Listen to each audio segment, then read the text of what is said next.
When people see our photography, some find it very interesting, some find it just ugly and shameful, but we find that there is beauty in the decay. I'm not really overly concerned about what people think about my work. I'm not afraid to tell just a really weird story. I know that I truly adore painting women. I love playing with nudes. I love the body and the contours and just women who feel sexy and confident.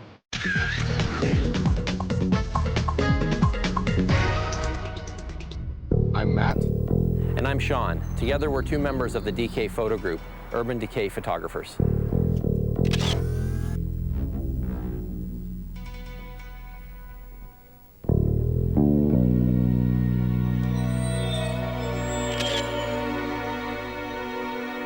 What we're doing here today is exploring an abandoned brick factory built in 1889, and it was in operation until 1989. We've been here before many times, but the entrances are always changing. It's a bit of a cat and mouse game with the owners. This entrance was sealed up a little while ago, and now it's partially open, and the entrances that we used to use are now sealed, so this one will do. Even though urban exploration is technically illegal because we are trespassing in these buildings, there still remains an ethic in the community that we don't damage the buildings, we don't break into the buildings, and we use the Sierra Club model of take only photographs and leave only footprints. And if possible, don't leave footprints because security can follow you. When you first enter a building, it's just an incredible experience. Even though these places were quite heavily used by a lot of people, oftentimes they haven't been seen in a number of years, and you're seeing them in a state that no one has seen before. You never know what you'll find. A great example of that is in an old carbide plant that Sean and I were in. We actually came across an entire overturned school bus sitting on its side in the middle of a building. What is that doing there? This type of photography takes us to any number of formerly prosperous parts of the country. Detroit or Buffalo, or what's commonly referred to as the Rust Belt cities. I went to university and I have a degree in urban planning, and that greatly influences my choice of photography styles. I have great respect for these towns that have suffered significant economic declines, and we try and document these spaces and hope for future prosperity that will come to these cities once again.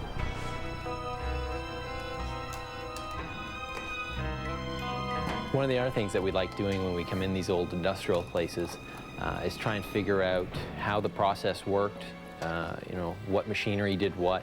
In this room that we're in now, this is where they would form the bricks. The clay would come in into these large surge bins here and would come out as a formed brick and then head off for firing in the next room. Straight ahead, you can see the old brick kilns. They are about 150 feet long. And you can see the old yellow pipes that carry the gas for the furnaces. And they just are tunnels of nothing now.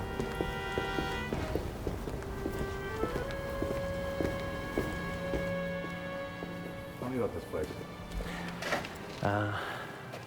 I really don't know that much about it. No, I'm just kidding. I'm just kidding. These here are the cooling kilns. After the bricks were fired, they would be put in here to cool off before shipped out on rail to build the early parts of the city. As you can see, there's a great amount of graffiti, which I'm not a great fan of, but it's a type of art in itself, so you've got to work with it because that's part of this community. What's great about this place as a photographer is the light is always changing in here. So you've got constant challenges. Constant changing shots on a regular basis. You can come in here 3 different times and get 3 different shots of almost the same thing. Again, you're mainly working with the darkness and with the light. I tend to like to work mostly with the darkness and try to bring the light out of it, where I think the majority of photographers do like finding the light and working with that. I tend to work the opposite. When people think of abandoned buildings and urban decay, they think ugly. They think an eyesore. They don't think that there'd be any or much beauty in the decay, and we try and capture that and and presented in an artistic and beautiful way. So right now I'm setting up for a shot to try to incorporate this pipe. It's not too hard to find the beauty as far as I'm concerned anyway. What I love about this place is that everywhere you look, it's a great shot. I mean, there's just so many details, so many interesting features. I mean, it is straight out of a post-apocalyptic movie or video game or something like that. It's just wonderful. I mean, a set designer would have to do nothing for this place to get it looking like it does. One of my favorite recent experiences was in Paris on my honeymoon. I was able to get permission from my wife to go explore some of the abandoned quarry tunnels, also known as the catacombs under Paris. To access it, I made contact with a local cataphile, they call them, and you pop this 100-kilogram manhole cover on the side of the street, climb down 100 feet. There's some obstacles you have to get past, including, you know, bricked up walls that have tiny holes that you have to crawl through, and flooded sections. Parts of it are graveyards. I mean, it's an absolutely wonderful experience and one that I'll never forget. Right now I'm shooting with a beautiful Hasselblad camera. It's a medium format film camera, and it doesn't have a light meter or a timed exposure on it, timed long exposure. So I've got a light meter that I've got to use to find out how long to depress the shutter for, and 2, 3, and get the shots. What I love about using this camera is the size of the negative is absolutely enormous compared to 35mm, compared to digital. And the quality of the image is just that much better as a result. One great location that I got access to was an old psychiatric hospital. Happened to be a very thick fog that morning, which was perfect for a stealthy access into the building, and made for some nice diffused light once we got up onto the roof. And I've also got a wonderful shot from inside as well, which shows quite a bit of the decay and what basically happens to a building that sits for about 20 years. Some of the details that we like to photograph in these buildings are you know, walls with layers and layers of peeling paint. They create color patterns that were never there before when the buildings were in use, and textures that were never there before. We look for artifacts and evidence of past human use of these buildings. In psychiatric hospitals, sometimes you come across patient records or, you know, beds and wheelchairs, and anything that gives evidence to its past use is just excellent to find.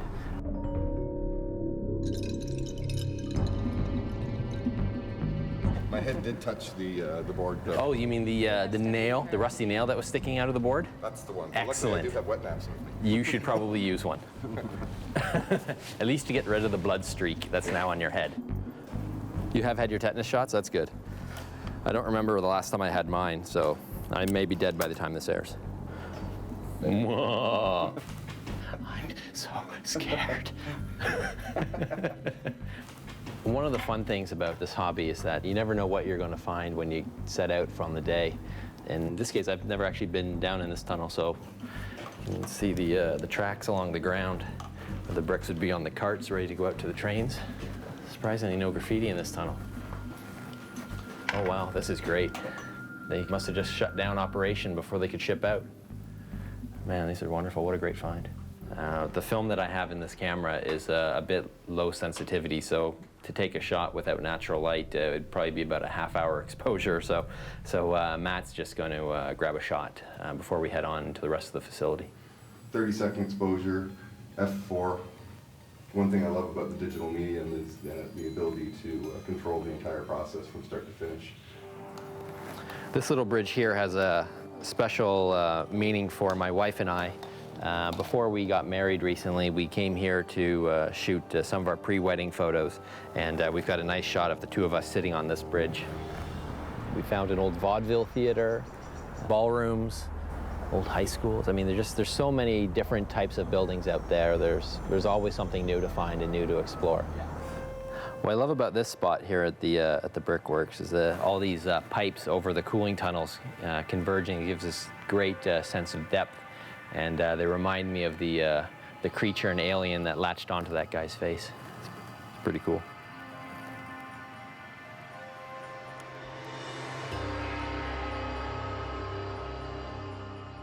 When people see our photography, they want to know why we are interested in this type of material.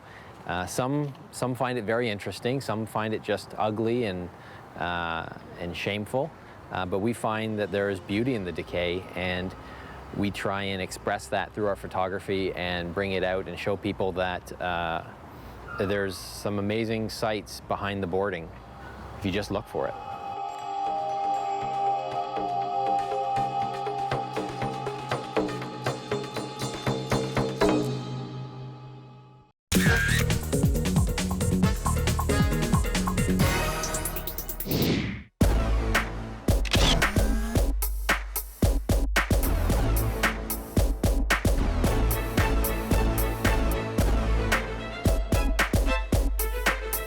Say that I'm a commercial photographer, but what I do tends to go a little deeper into it than that. It comes back to this narrative aspect.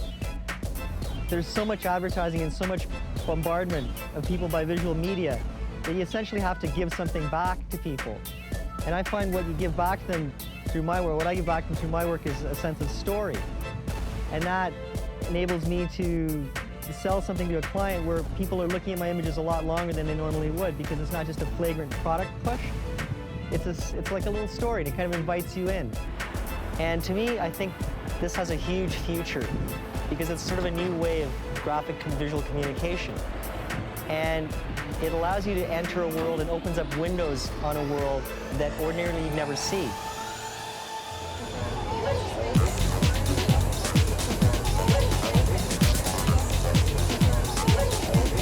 Let's do it.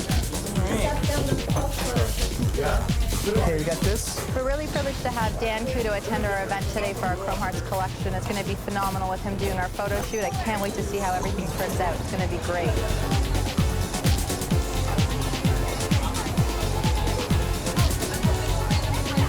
So what we're going to do tonight is shoot what's called a live editorial. And basically we're going to go out there with a bunch of models by shark bait and just chum the waters and see what's going to happen with the crowd interacting with the models, and hopefully it's going to sort of build up an energy that you normally wouldn't get out of a shoot. And we'll just see what's going to happen. Give me less power.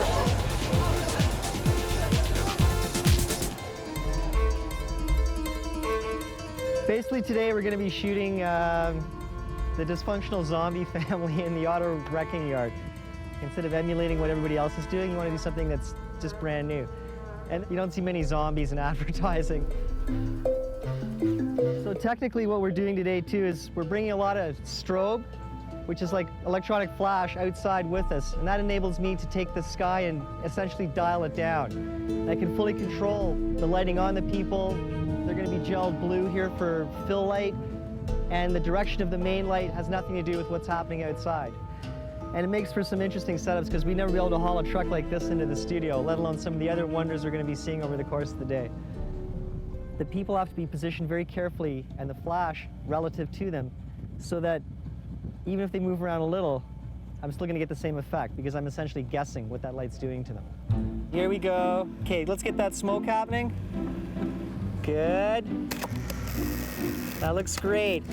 I'm the kind of person who believes in what I call an environment of controlled chaos. I don't like to be too controlling, but I like to be very demanding. I like to have the very best people involved with the shoot and then let them run with it. Casting as well is absolutely key. Like, as you'll probably see from the people today, each of them is playing a certain role, and each of them, to me, fits that part almost perfectly. Commercial photography is a very fickle marketplace, and how you stay on top of that, how you stay current, and how you make sure the marketplace never regards you as being passé is by frankly not worrying about what the marketplace is thinking about. A shoot like today is a really good example. There is no commercial outlet for zombies. They're not selling RSPs and or cosmetics for that matter. But if someone sees that you've taken something and put a new slant on it, they'll think and understand that you're the type of person who has ideas, who can bring things to the table when they present you with something that's inherently boring or it's been done a lot of times. One of the most interesting experiences I had was I decided to shoot a take on James Bond, but use two girls and call it Jane Bond. This turned out to be one of the most popular things that I ever shot. And a client in Texas basically asked me to reproduce the entire project, down to the same models, same angles, same locations, and they paid me 6 figures to do it. So it was an extremely gratifying experience. Zombies to Cyclops. I find myself working with people who are, I guess for want of a better word, this sounds really weird, but they're like fans. And the people who sometimes give me a job that has absolutely nothing to do with my portfolio, just some of the different things that I've done, and they just want to have a chance to work with me. That went really, really well. Oh my God, I never knew so many people had cameras and cell phone cameras. They all bring their cameras out for these events, who knew?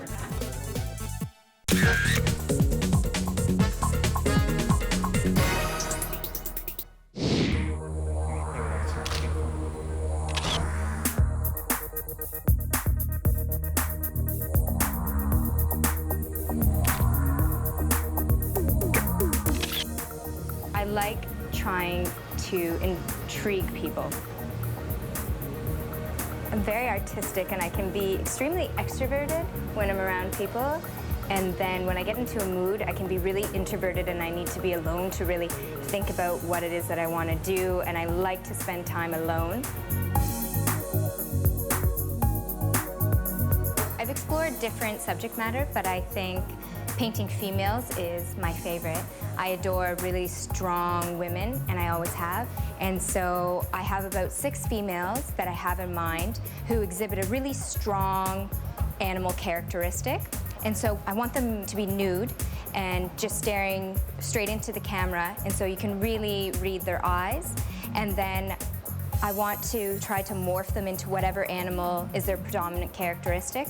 For example, I have one woman that I met, and she walks into the room and she just is so full of energy that she just dominates the room, and she's so friendly and beautiful and high energy that just everybody, males and females, just everybody wants to look at her and listen to her and talk to her and stuff. And so she reminded me of a peacock and how they're so bright and colorful and dominating, so I thought that she would be a perfect fit as a peacock. I have another female who is very sly and kind of sexy and has these kind of hunter survival instincts, and she's been through many things in her life and she always kind of survives, but it's given her kind of a street smart. And so I'm going to have you pose where you look just straight into the camera, and then I'm going to have you show in your eyes a hunter kind of an instinct, okay? I don't want to make them too strongly reminiscent of the animal, so I'm just going to mainly play with their eyes to make it look like the animal, and their arms, I'm going to have it take on the scales or the fur or the feathers of whatever their animal is, and it's going to be shot from their waist up, and they're going to be nude, and I want them to be staring directly into the camera, and then another shot with them staring kind of off into the distance. I wanted to have it just a really strong contrast just from one angle all the way down. Typically, I'm the one that takes the photographs of the models, but I've chosen to use a professional photographer this time so that I can work one-on-one with the models and achieve the look that I want. Because in the past, I've found that I wish I was able to step back from the scene and evaluate how it was, the overall image was looking. And now having somebody to take the photographs will give me that opportunity. I use photography as a tool because I really receive a lot of satisfaction from super high realism.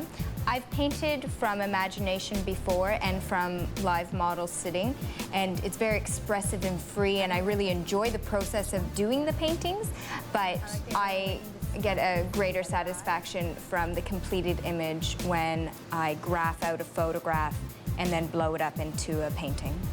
I just like the way it frames up her face a little bit more.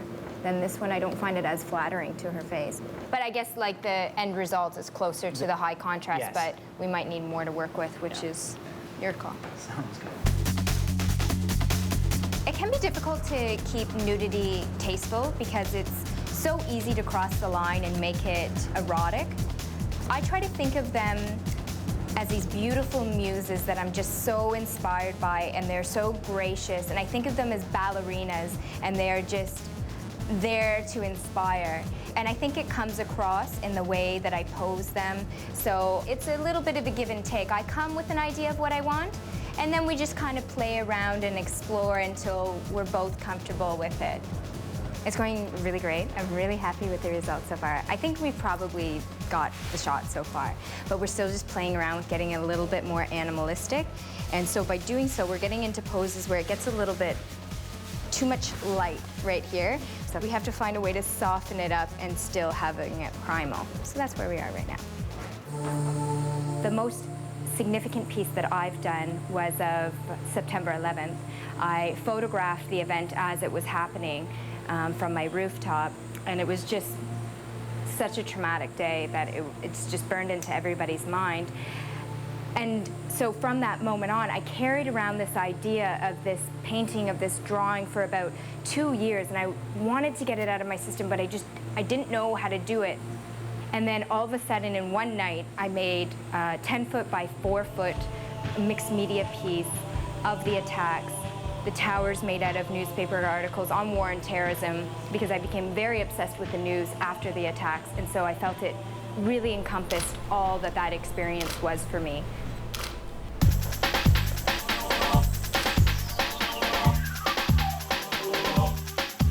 Working so hard. This is Erica, and she's going to be a peacock. Okay, so I want ones where you're just... Hard enough? Yeah. Can you switch that now? Put the other arm up. Yeah. And then turn a little bit more towards this way. After we take the photographs today, then we're going to be working with them on Photoshop and manipulating the image, and that should just take about a week or so to get all the girls into their animals. And then from that point on, I have to graph them out, put them onto 6 by 4 foot canvases, and that should take about a month per painting. So I'm looking about 6 months for a 6 painting series. I've tried experimenting with being abstract and really making things gritty and dirty. And it's cool, but it's not my strength. And so I think I'll always stay with things that are flattering, beautiful, feminist, nudity, and oil painting.